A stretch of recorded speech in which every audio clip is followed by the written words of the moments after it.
In 1872, Frederick Law Olmstead chose a hillside west of Boston and declared it could heal the mind. He shaped the land into rolling meadows and wooded paths, a landscape designed to restore what illness had taken. 26 years later, he was admitted to the hospital he had built.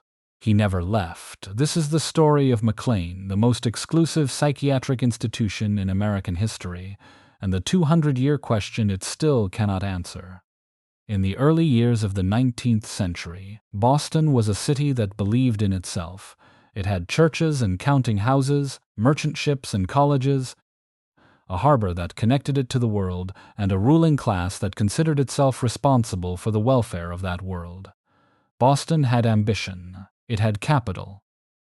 It had a sense of moral purpose so deeply woven into its civic identity that its leading families did not merely accumulate wealth.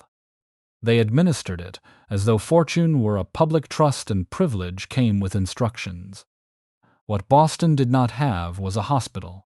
New York had one. Philadelphia had one. Both cities had established public hospitals in the 18th century with separate wings for the mentally ill.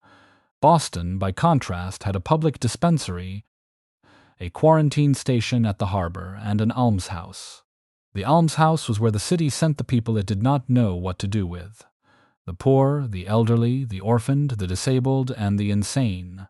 They were housed together indiscriminately in conditions that most of the citizens who funded the institution would never see for themselves. One man did see them. His name was Reverend John Bartlett, and he served as chaplain of the Boston Almshouse. What he found there changed the course of psychiatric care in Massachusetts. The mentally ill were kept in cells with straw for bedding and pails for toilets. They were not treated, they were stored. Bartlett later wrote that the wretchedness of this class of patients and their miserable condition in the almshouse moved my feelings exceedingly. He was not a physician. He was not a politician.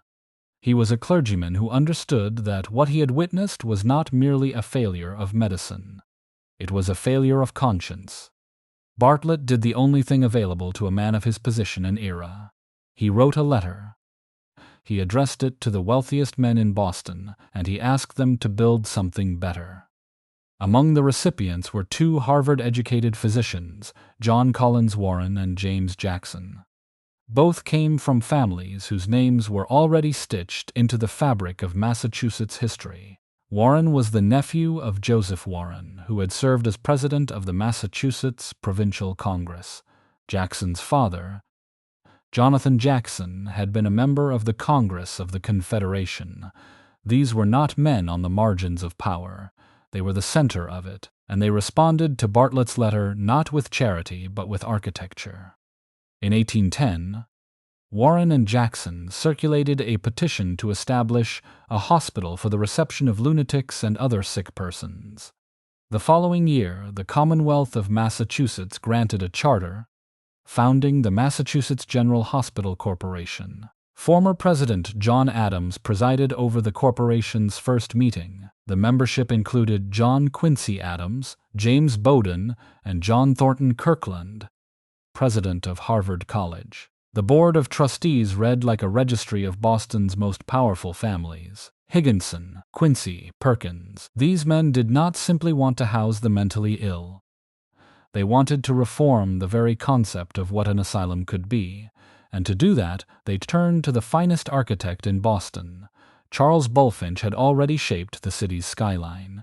He had designed the Massachusetts State House, expanded Faneuil Hall, and built the very almshouse whose failures had provoked Bartlett's letter. Now the trustees asked him to convert a country estate in Charlestown into something unprecedented, a facility where the mentally ill would be treated not as prisoners but as patients. The property they chose was a lavish manor on Cobble Hill, built in the 1790s for the Boston merchant Joseph Barrell. It had been considered the most beautiful country house in New England. Barrell was dead. The trustees purchased 18 acres of his former estate for roughly $15,000, and Bulfinch modified the house with 2 wings, one for men and one for women. The Asylum for the Insane opened its doors in October of 1818. Its first superintendent was Rufus Wyman, a Harvard-educated doctor from Woburn. Wyman brought with him the principles of what was then called moral treatment, a movement that had originated in Europe in the late 18th century. Moral treatment held that the insane were not animals to be restrained, but human beings to be restored. Under Wyman, there would be no chains, no cages, no beatings. Patients would live in clean rooms with adequate light. They would have access to a library, a billiard table, a piano, and a carpentry shop. Female patients founded a sewing society. Dancing parties were held weekly.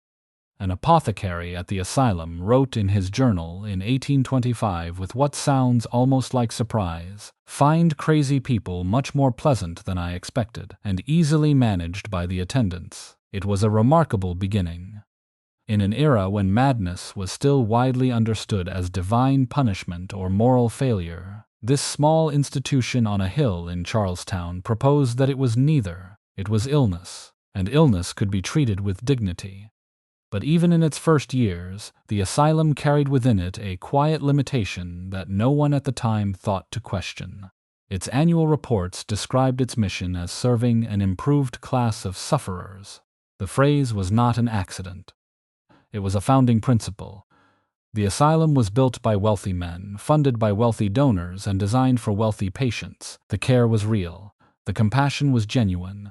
The exclusion was absolute. The doors were open, but not to everyone.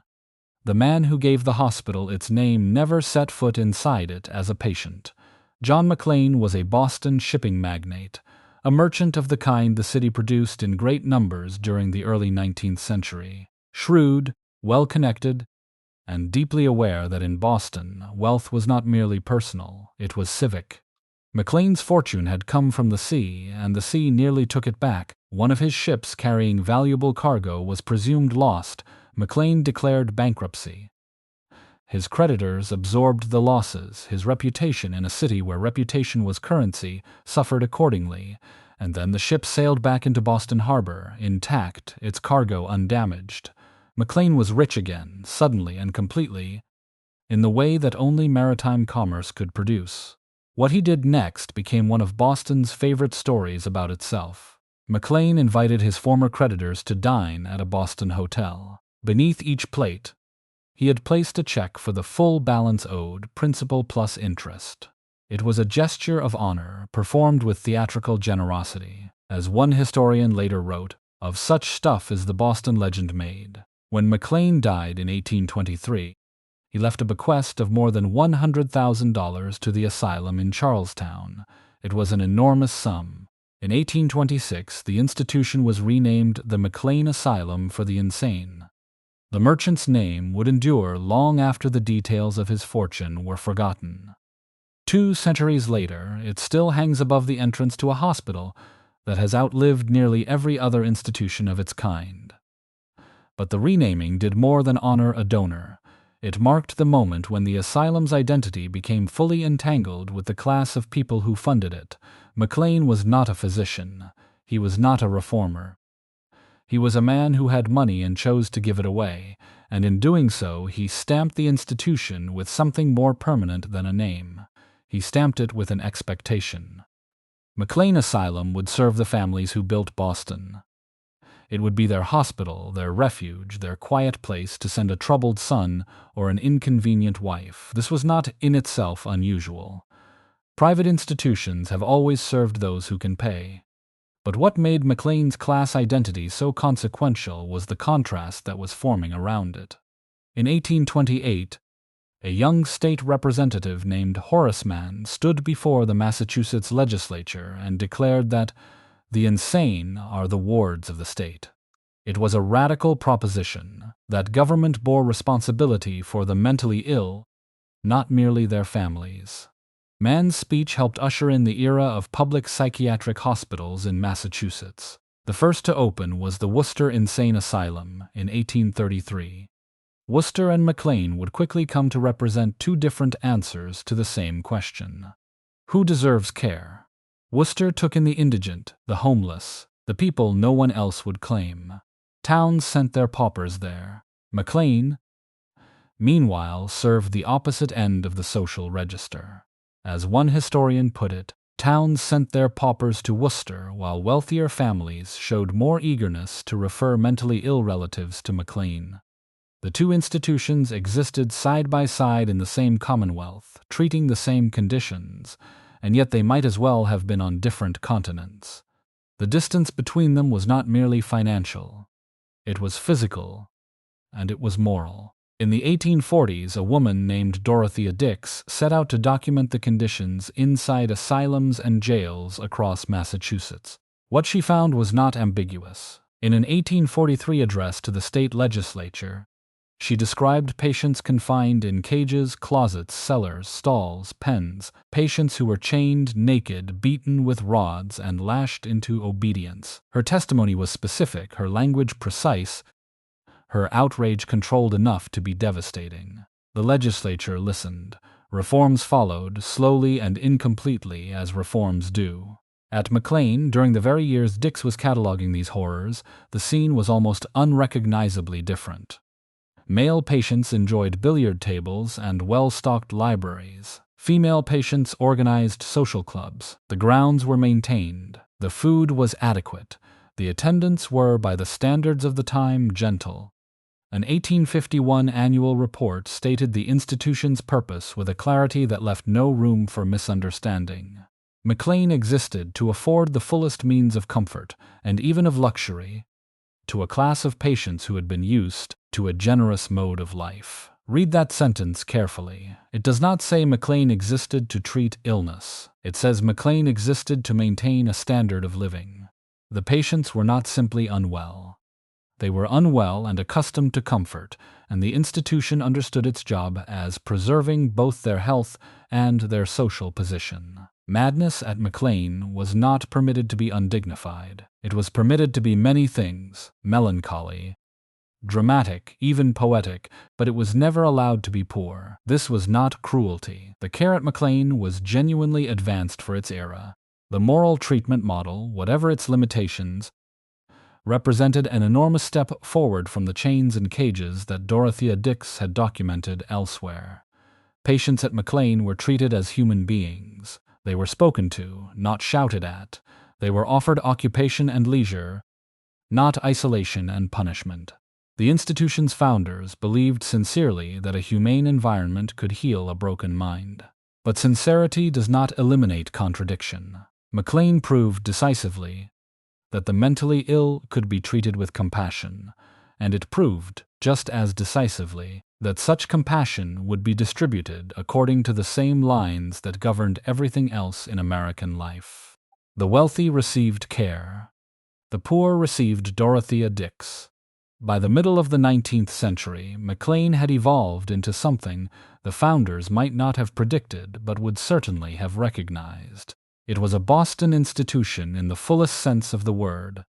Exclusive, well-appointed, conscious of its own virtue, and utterly untroubled by the question of who had been left outside. The asylum's campus, meanwhile, was becoming difficult to ignore for a different reason. It was disappearing.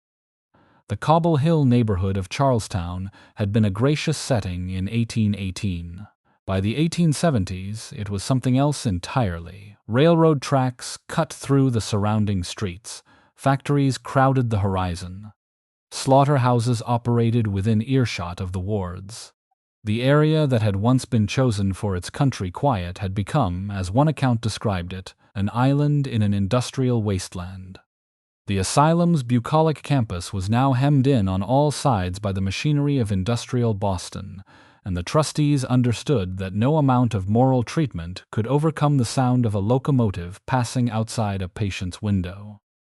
They decided to move, and to find the right place, they turned to the one man in America who understood, better than anyone alive, what landscape could do to the human mind.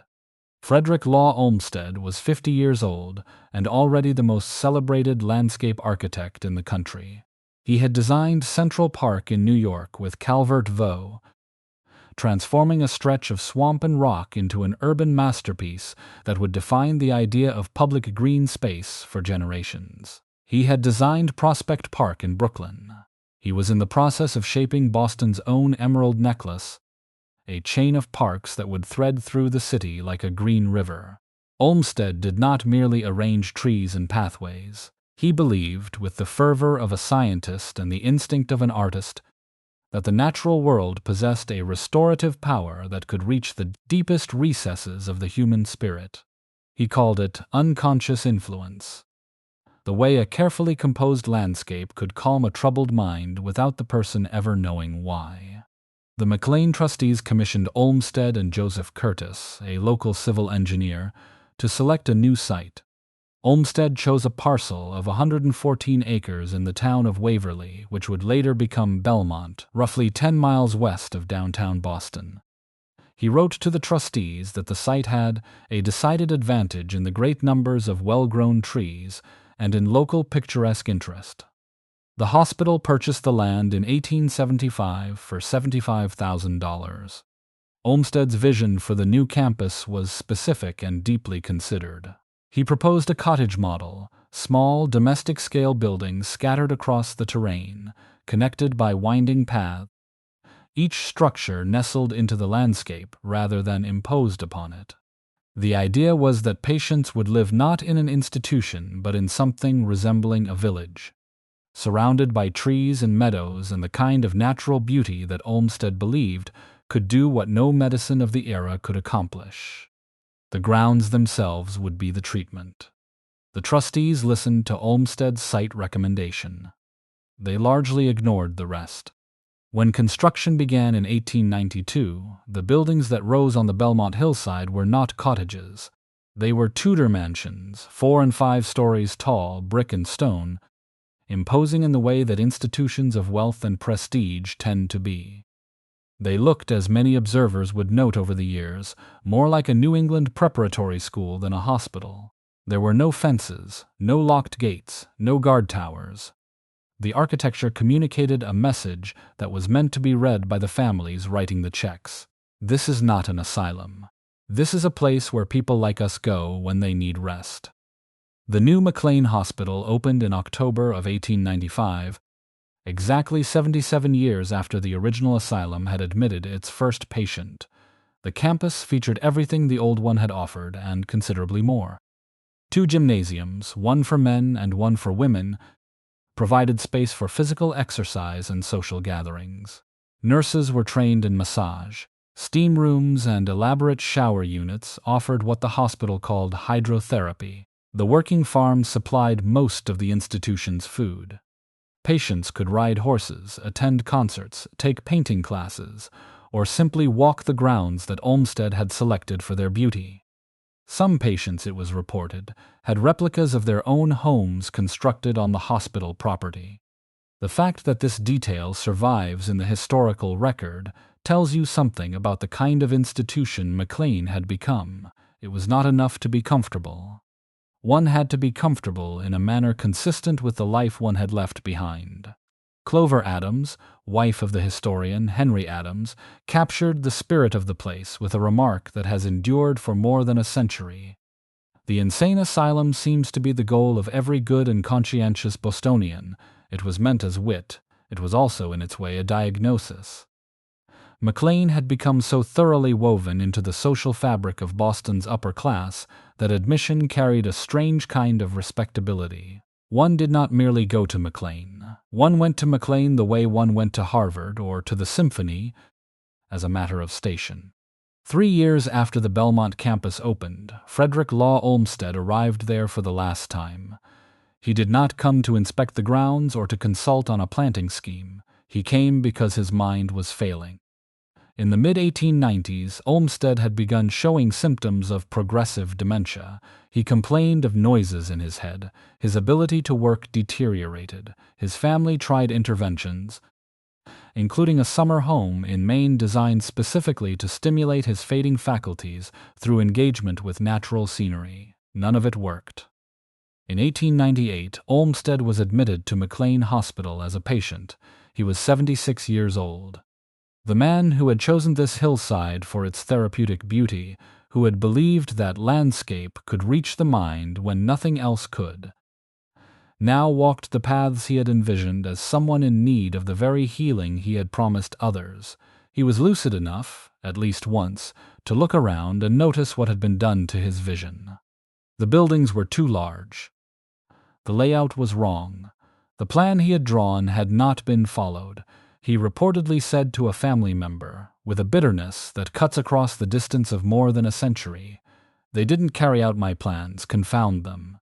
He never left Mclean. He died there on August 28, 1903, and was buried in Hartford, Connecticut. The grounds outlived him, as grounds do. But they were never quite what he had intended, and the institution they surrounded was becoming something he could not have foreseen. For the first 3 decades of the 20th century, Mclean operated under a philosophy that its own administrators described with considerable pride.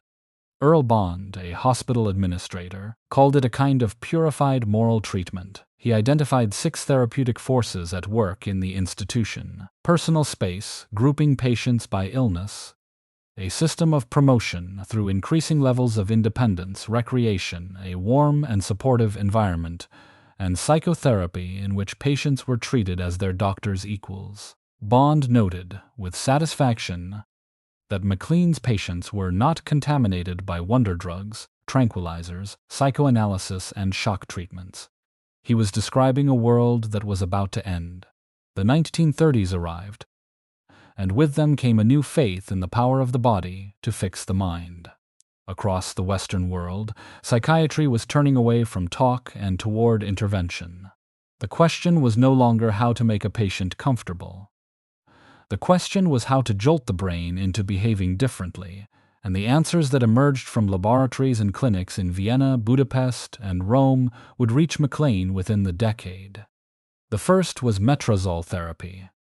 Developed by the Hungarian neurologist Laszlo Meduna, the treatment was based on an observation that the same patients rarely suffered from both epilepsy and schizophrenia. Meduna theorized that inducing seizures might therefore cure schizophrenia. The drug metrazole, injected into the bloodstream, produced violent convulsions. Patients described the moments before the seizure as a period of overwhelming terror.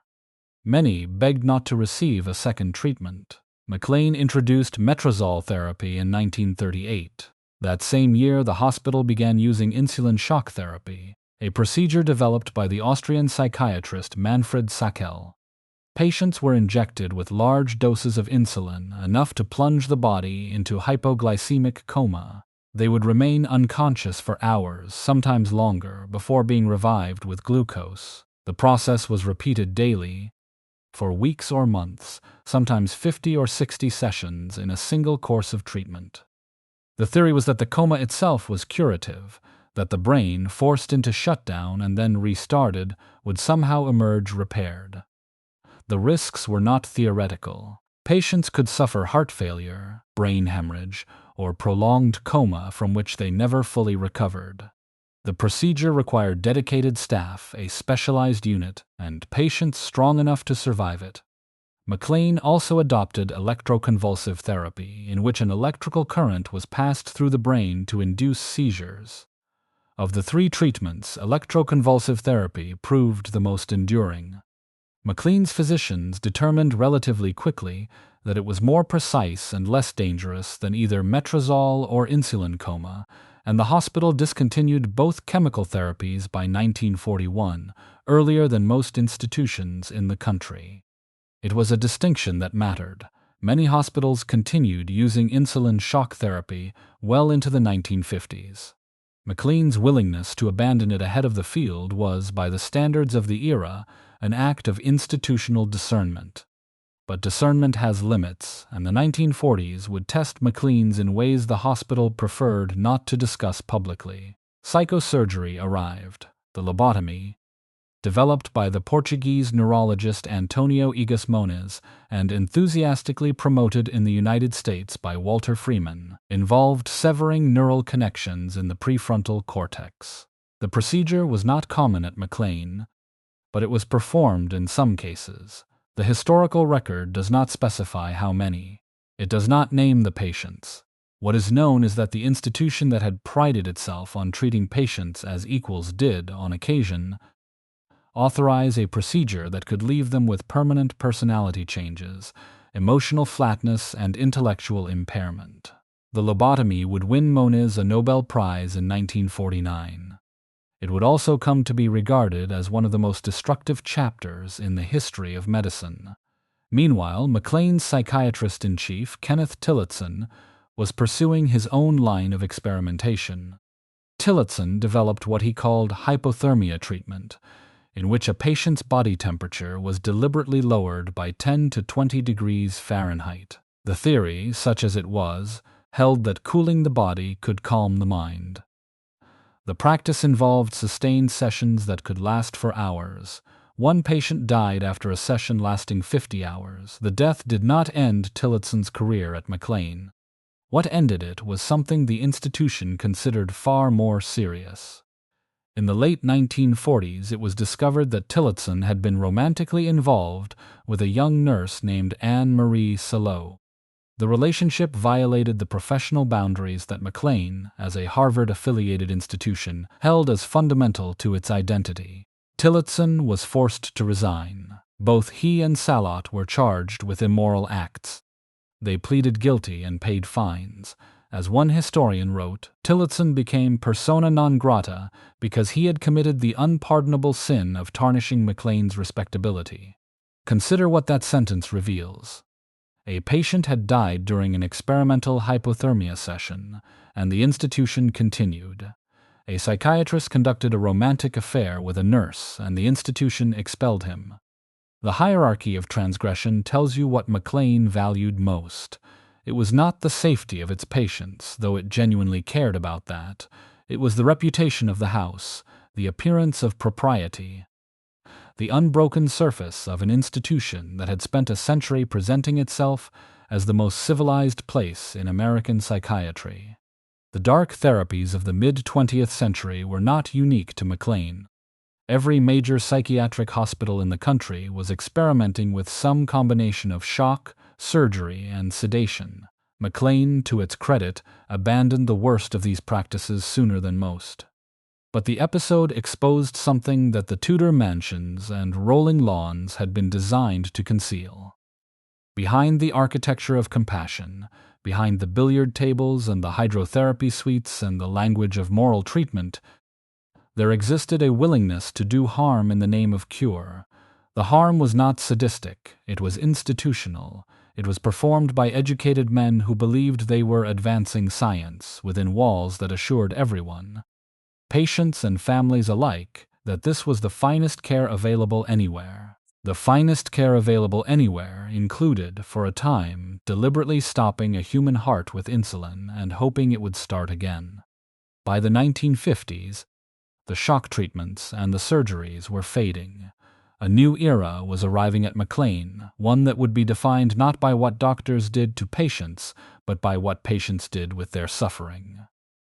In the summer of 1953, a 20-year-old English major from Smith College returned to her mother's house in Wellesley, Massachusetts.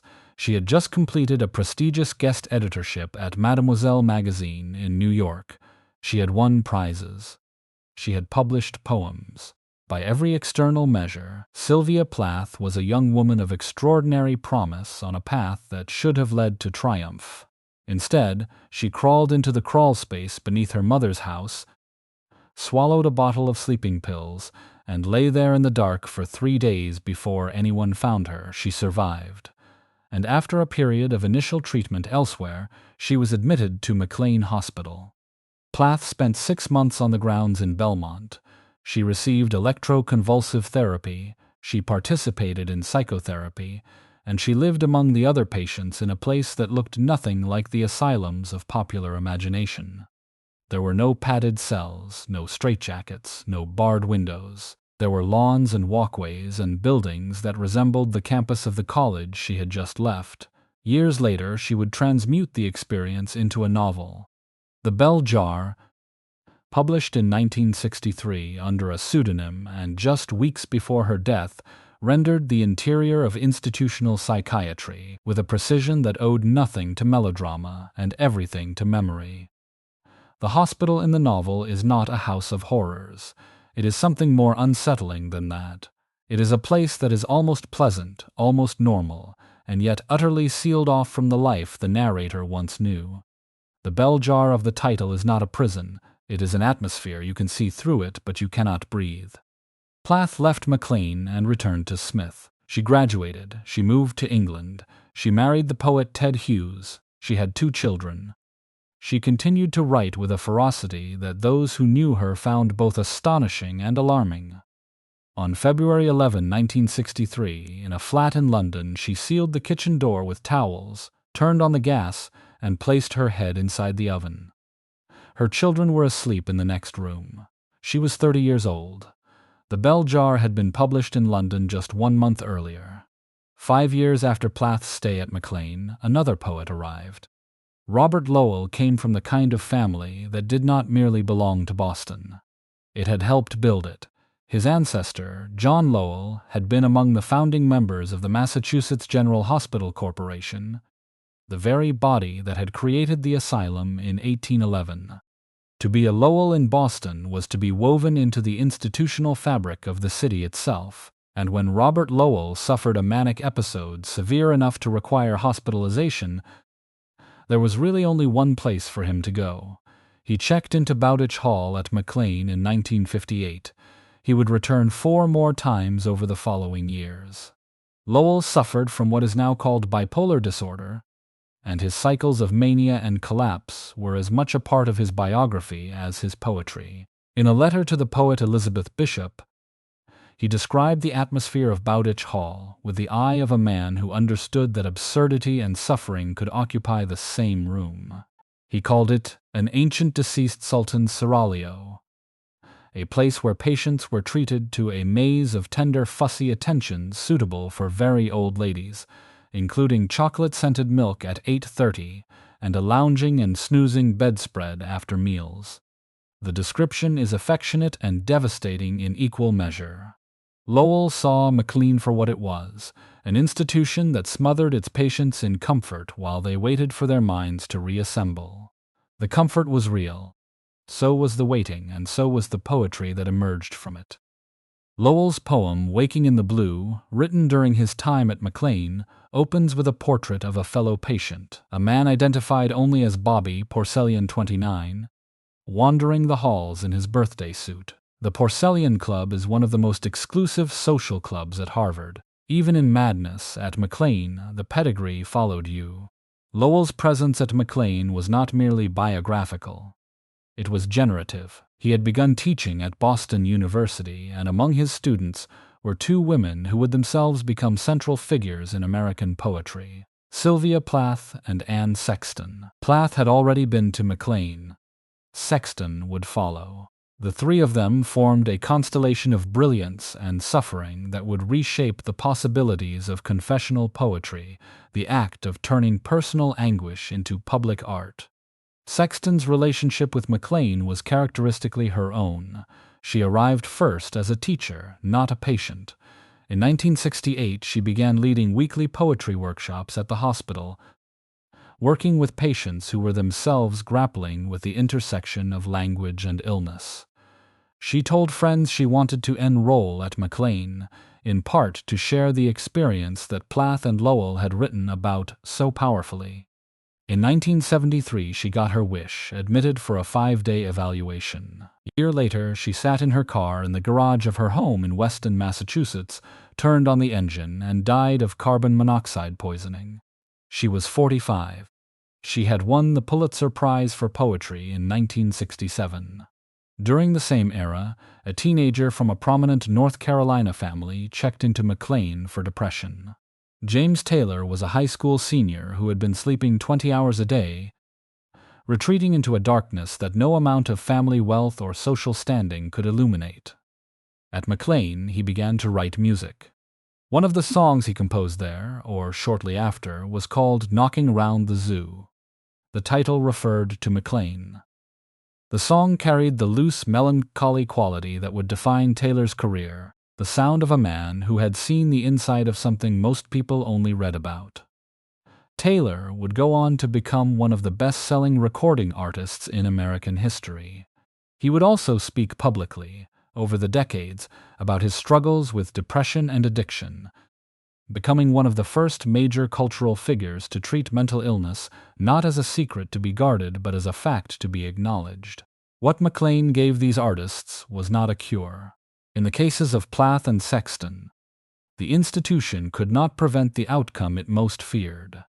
What it gave them was a setting, a contained world where the boundaries of selfhood dissolved just enough to produce work of extraordinary power. The poets did not write about Mclean because it was famous. Mclean became famous in part because they wrote about it. The Bell Jar, Waking in the Blue, the body of confessional poetry that emerged from Boston in the 1950s and 1960s. These works taught America that mental illness was not silence. It was language. It was art. It was the most private experience a person could have, made public on the page. The institution absorbed this legacy with the same quiet self-assurance it brought to everything. Mclean did not advertise its famous patients. It did not need to. The mythology built itself, poem by poem, song by song, one celebrated name at a time, until the hospital and the art became inseparable, and the question of whether Mclean had helped or merely housed these extraordinary minds became impossible to answer with certainty. What is certain is this. The poets came to Mclean because they were suffering. They left behind work that endures, and not all of them left at all. By the mid-1960s, something had shifted inside Mclean's walls. The patient population was getting younger. Teenagers and young adults were being admitted in numbers the institution had never seen before, and by the end of the decade, adolescents accounted for nearly a third of all patients. The billiard tables and sewing societies of the old Mclean were giving way to something louder, more restless, more uncertain. The music therapy program, which had traditionally offered classical and jazz, began including rock and folk.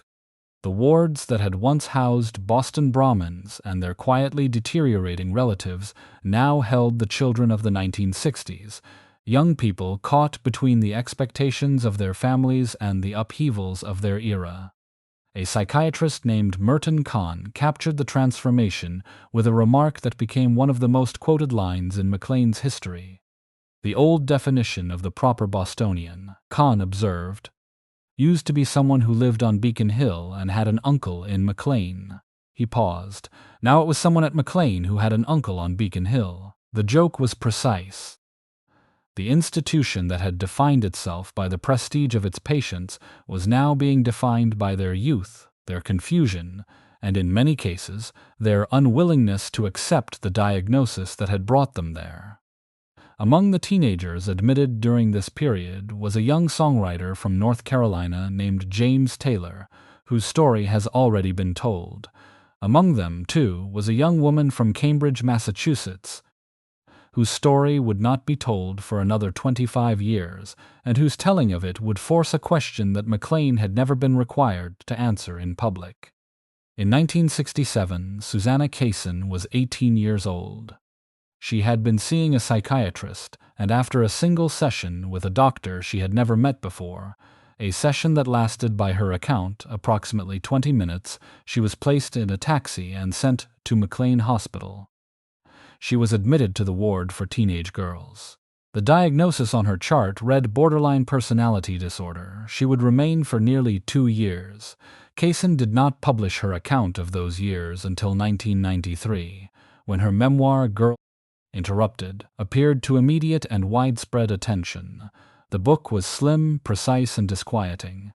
It did not describe Mclean as a place of gothic horror. It described it as a place of routine, of fluorescent lighting and institutional meals, and days that blurred into one another until the boundary between illness and confinement became impossible to locate.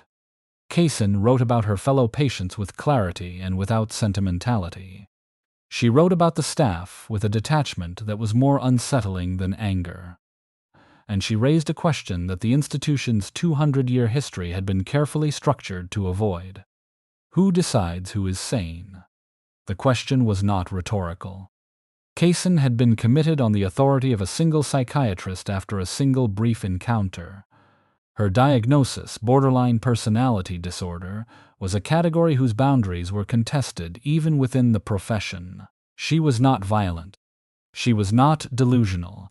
She was, by her own account and by the accounts of those who knew her, a young woman who was unhappy and uncertain about her life in ways that were not, perhaps, so different from the unhappiness and uncertainty of millions of other 18-year-olds who were never sent to a psychiatric hospital.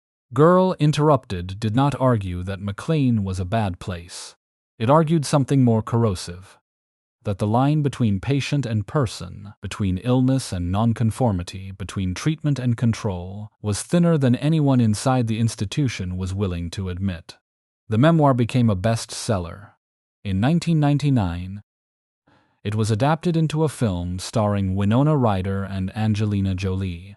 A generation of readers and viewers who had never heard of McLean Hospital were introduced to it through Casson's eyes, and what they saw was not the stately refuge of the poets, but a place where a young woman could lose 2 years of her life on the strength of a 20-minute conversation.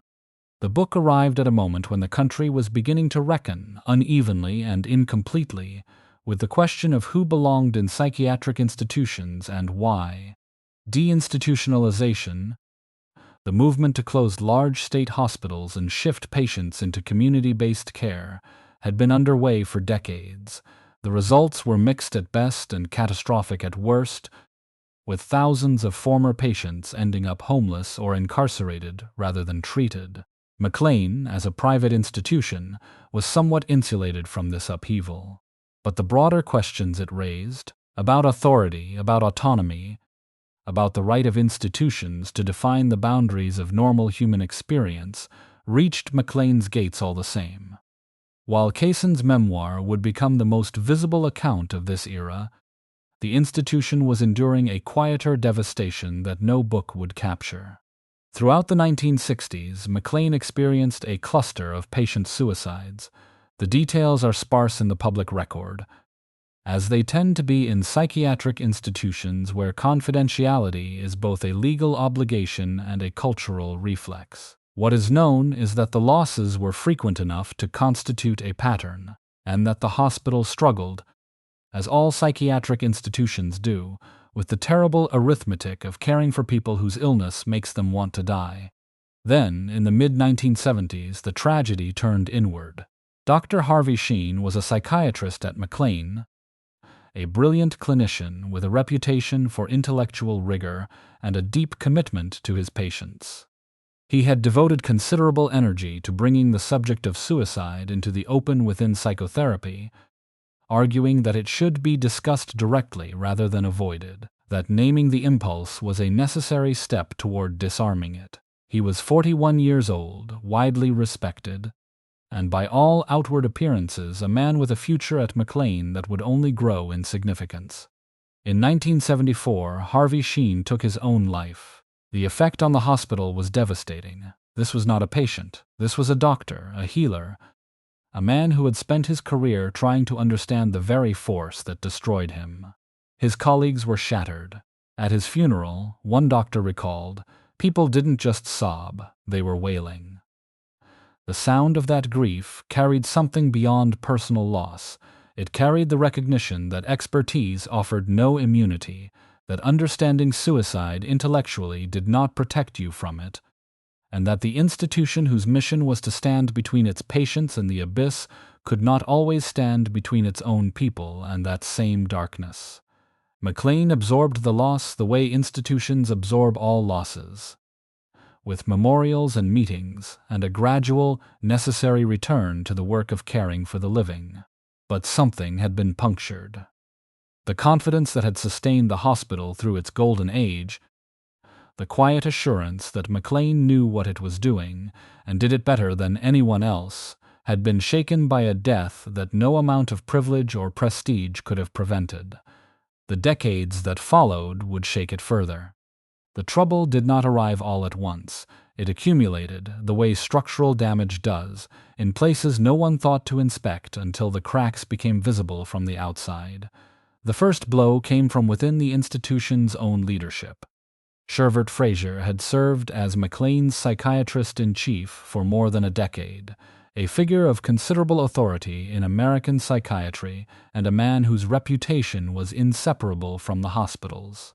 In the late 1980s, Fraser was found to have committed plagiarism, incorporating the work of other researchers into his own publications without attribution. The charges were substantiated. He resigned. For an institution that had built its identity on intellectual rigor and its affiliation with Harvard Medical School, the plagiarism of its most senior clinician was not merely an embarrassment. It was a repudiation of the values Mclean claimed to embody. If the person charged with leading the science could not be trusted with the science, what exactly was the institution's authority built upon? The answer, as the 1990s would reveal, was that it was built upon a foundation far more fragile than anyone had acknowledged. In 1990, Mclean suspended Dr. Edward M. Daniels, a prominent psychiatrist, on its staff after 4 former patients came forward with allegations of sexual abuse. The state medical board investigated, found Daniels guilty, and stripped him of his medical license 2 years later. The case was not ambiguous. 4 patients, each of whom had come to the institution in a state of vulnerability, each of whom had placed their trust in a doctor whose professional obligation was to do no harm, had been violated by the person assigned to heal them. Daniels was not an isolated case. In 1993, another Mclean doctor, Harold Williams, was temporarily suspended after admitting to sexual contact with a patient. A third physician, Martin Teicher, was accused of sexual misconduct during the same period, though he was ultimately cleared. The clustering of these cases within a few years created an impression that was difficult to dispel. That something in the culture of the institution had permitted, or at least failed to prevent, a pattern of exploitation so fundamental that it inverted the entire premise of psychiatric care. The patient trusts the doctor. The doctor holds the power. When that power is abused, the damage is not merely personal. It is institutional because it poisons the relationship upon which all treatment depends. Mclean survived the scandals. The doctors were removed or disciplined. The hospital implemented reforms. The walls did not come down. What nearly brought them down was something far less dramatic than sexual abuse. Something that arrived not in the form of a transgression, but in the form of an envelope. The envelope contained a reimbursement notice from an insurance company, and it said, in the polite and absolute language of managed care, that the company would no longer pay for what Mclean had always done best. For most of its history, Mclean had operated on a simple financial model. Wealthy families paid for long-term residential care, and as the 20th century progressed, insurance companies covered an increasing share of the cost. The average length of stay in the early 1900s had been more than 10 months. Some patients remained for years. The institution's therapeutic philosophy depended on duration, on the belief that recovery from serious mental illness required sustained engagement in a structured environment, not a brief intervention, followed by discharge into an uncertain world. Managed care dismantled that model with the efficiency of an accountant who has never met a patient. As healthcare costs rose through the 1980s and 1990s, insurance companies responded by slashing what they would cover. Long-term residential psychiatric treatment was among the first casualties. Reimbursement rates fell. Approved lengths of stay shrank. Medicare and Medicaid followed the same trajectory. The financial architecture that had sustained Mclean for decades was collapsing. And it was collapsing not because of a scandal or a failure of care, but because the American healthcare system had decided that mental illness did not warrant the investment that Mclean's existence had always represented. The numbers told the story with a clarity that required no interpretation. The average length of stay, which had once been measured in months, dropped to fewer than 10 days. The patient census plummeted. Wards that had been full for a century stood half empty. The hospital was losing millions of dollars a year.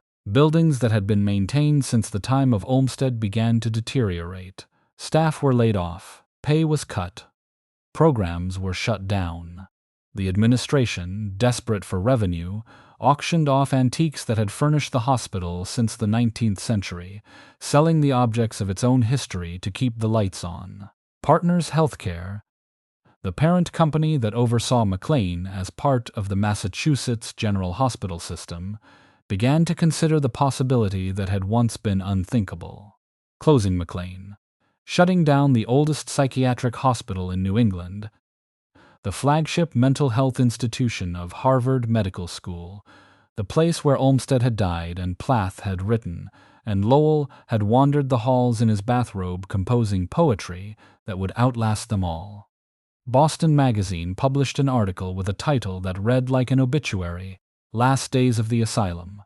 The phrase was deliberately chosen, and its resonance extended beyond Mclean. Across the country, psychiatric hospitals were vanishing.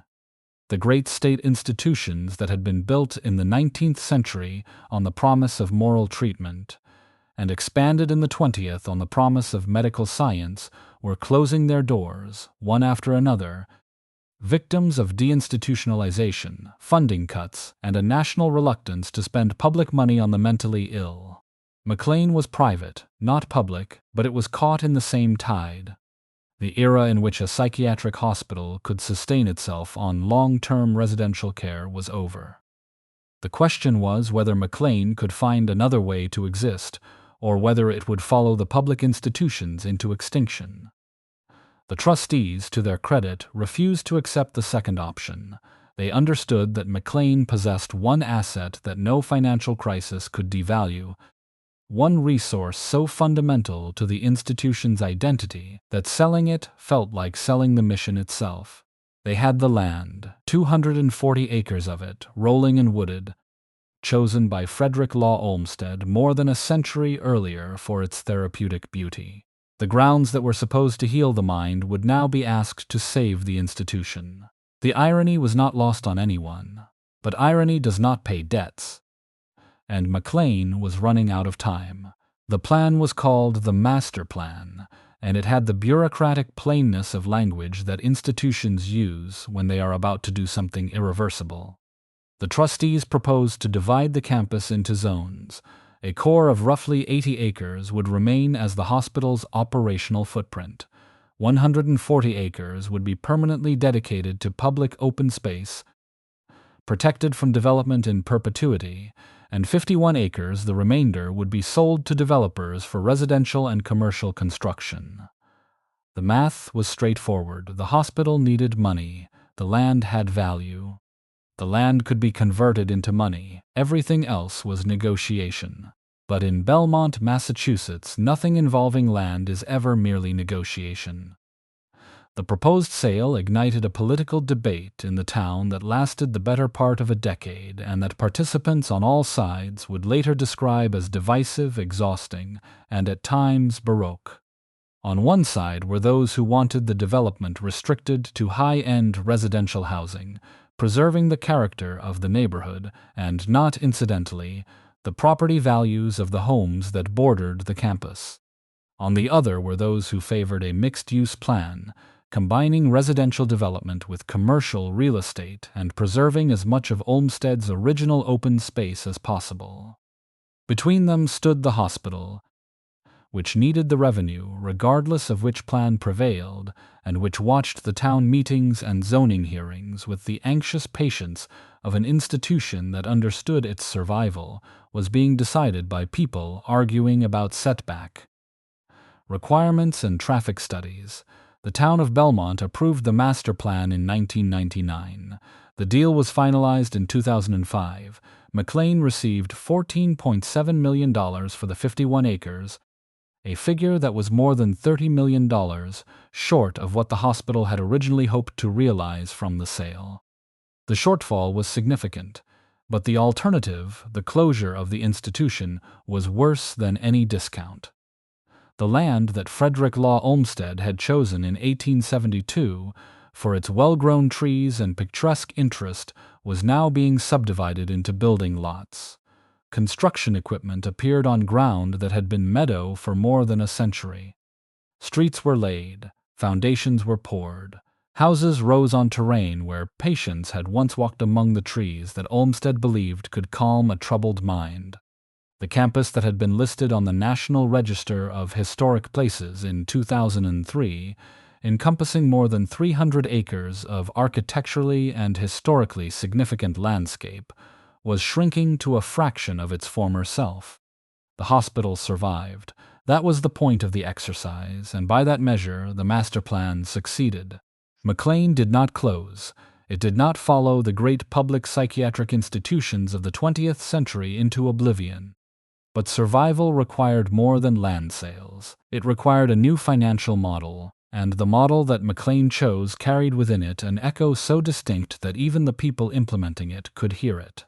In 1999, the same year the town approved the master plan, Mclean opened a program called the Pavilion. It was housed in Wyman House on the Belmont campus, a handsome building consistent with the Tudor architecture of the original grounds. The Pavilion offered a 2-week intensive psychiatric evaluation for adults. The clinical team was drawn from Mclean's faculty. The diagnostic resources were comprehensive. The setting was private, discreet, and comfortable. The Pavilion did not accept insurance.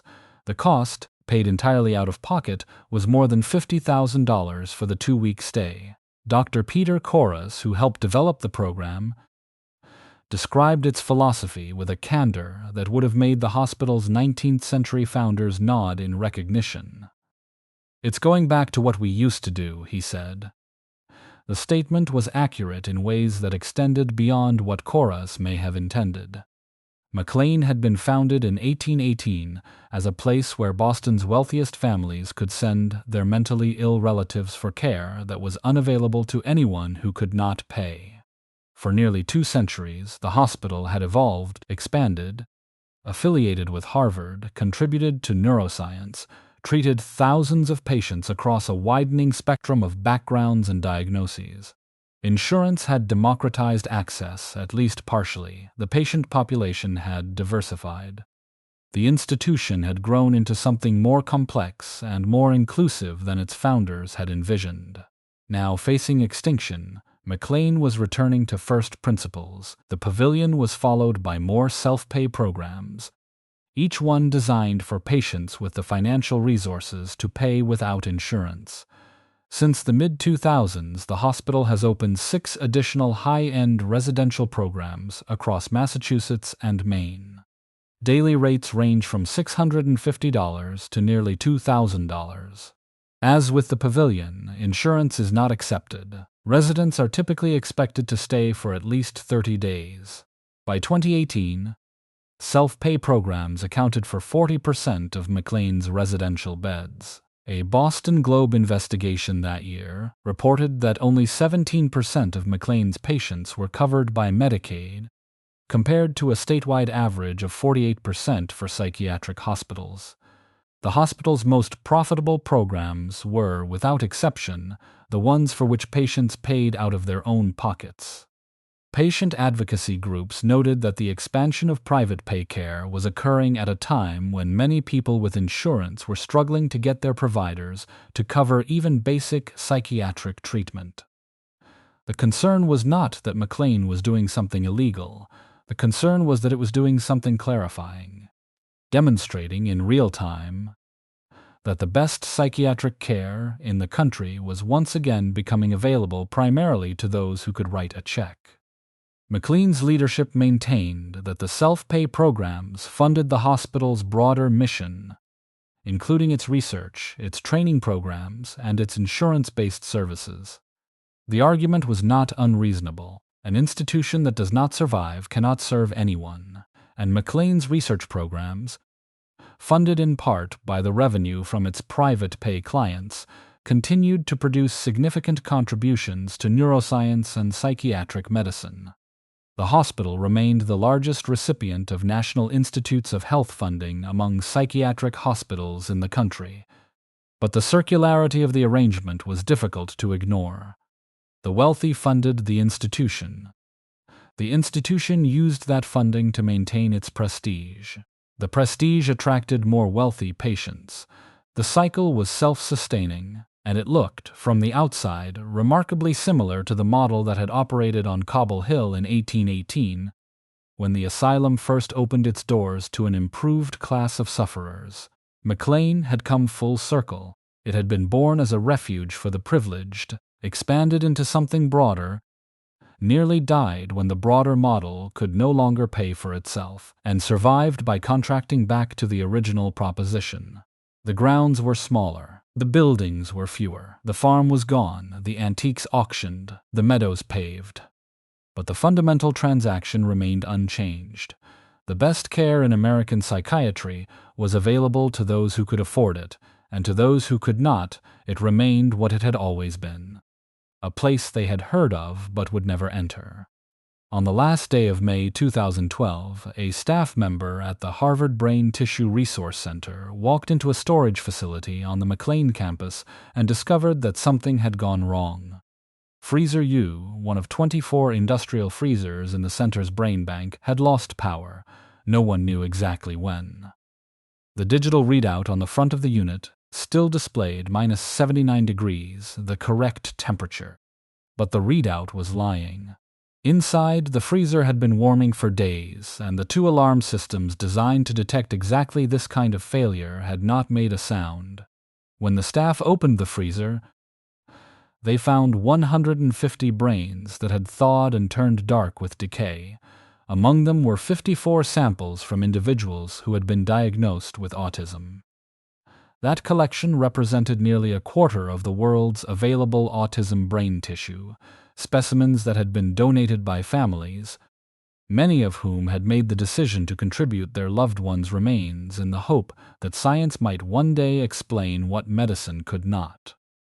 The collection had taken 14 years to assemble. A neuropathologist at Johns Hopkins University estimated that the loss could set autism research back by as long as a decade. Dr. Francine Benes, director of the Brain Bank, called the collection priceless. "You can't express its value in dollar amounts," she said. She was right, and the observation carried a particular weight at an institution that had recently learned, through its near-death experience in the 1990s, exactly how much its other assets were worth in dollar amounts. An independent investigation later determined that the freezer's digital controls had malfunctioned, displaying a false temperature while the unit warmed. The backup alarm systems had also failed. Mclean installed a third alarm layer and inspected every freezer on the premises. The manufacturer of the $12,000 unit expressed its concern. Researchers elsewhere noted that freezer failures were not uncommon in laboratories across the country, that most scientists had their own version of this story, smaller in scale but no less painful. The disaster at Mclean was not evidence of negligence. It was evidence of fragility, the kind that exists in every institution that stores irreplaceable things in machines that can break. But the symbolism was difficult to set aside. Mclean Hospital had spent 2 centuries as a custodian of the human mind, first through treatment, then through research. The Brain Bank was the most literal expression of that mission, a repository of the physical organ itself, preserved for study, held in trust for a future that might finally decode the mysteries that psychiatry had been circling since its earliest days. When the freezer failed, what was lost was not merely tissue. It was time, the accumulated years of donation and cataloging, and the painstaking work of families who had chosen to give something of their grief to science. The brains could not be replaced. The families could not be asked again. The decade of setback that researchers predicted was not a figure of speech. It was a measure of how long it would take to rebuild what a single mechanical failure had destroyed. Mclean absorbed the loss and continued. This is what institutions do. They outlast their disasters by converting them into lessons, installing new safeguards, issuing statements of commitment, and returning to the daily work that justifies their existence. And Mclean's daily work, by any conventional measure, remains extraordinary. The hospital is still ranked as the top freestanding psychiatric hospital in the United States by United States News and World Report. It is still the largest psychiatric affiliate of Harvard Medical School. It still operates the largest neuroscience and psychiatric research program of any private psychiatric hospital in the country. It admits more than 9,000 patients a year. It trains the next generation of clinicians. It publishes findings that shape the field. The campus in Belmont is quieter now than it was in the time of the poets. The Tudor mansions still stand along the hillside, though some have been repurposed and others are showing their age. The Codman House, one of the original buildings, was damaged by fire in 2016. The working farm that once fed the hospital is long gone. The rolling acres that Olmstead chose for their trees and their light have been compressed by development on one side and conservation easements on the other. What remains is still beautiful in the way that old New England landscapes are beautiful, with a dignity that owes as much to what has been lost as to what survives. The buildings on the campus still bear the names of the Boston families who built them. Appleton House, named for a businessman and congressman. Bowditch House, named for the mathematician who pioneered celestial navigation. Belknap, named for a family whose roots reached back to the Plymouth colony. These names are carved into stone and bolted to brass plaques, permanent in a way that the people they commemorate are not. The names remain. The families have moved on. The patients who lived in these buildings, who walked the halls and looked out the windows and tried, with whatever resources they had, to find their way back to themselves, are mostly anonymous. Their records are sealed. Their stories, with a few celebrated exceptions, belong to them alone, and that, perhaps, is the most enduring truth about Mclean Hospital.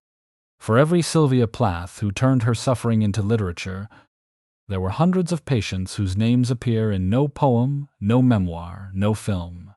They were the ones who arrived in private cars and left in private cars, whose families paid the bills and kept the silence, whose illnesses were managed with whatever tools the era provided, from moral treatment to insulin shock, to electroconvulsive therapy, to the pharmaceutical revolution that arrived in the second half of the 20th century. They were the anonymous population of an institution that became famous for its famous residents, and their experience of Mclean, whatever it was, remains unrecorded. Frederick Law Olmstead died at Mclean in 1903. In the institution he had shaped and on the land he had chosen, surrounded by grounds that did not follow his plan. He had believed that landscape could heal the mind. The hospital that occupied his landscape believed it too, for a time, before it turned to chemistry and electricity and surgery and eventually to the marketplace. The grounds are still there, the trees are still there, the paths still wind through what remains of the original acreage. Whether they heal anyone is a question that science has never answered, and that Mclean, after 200 years, has stopped asking. What the hospital asks now is a simpler question, and an older one.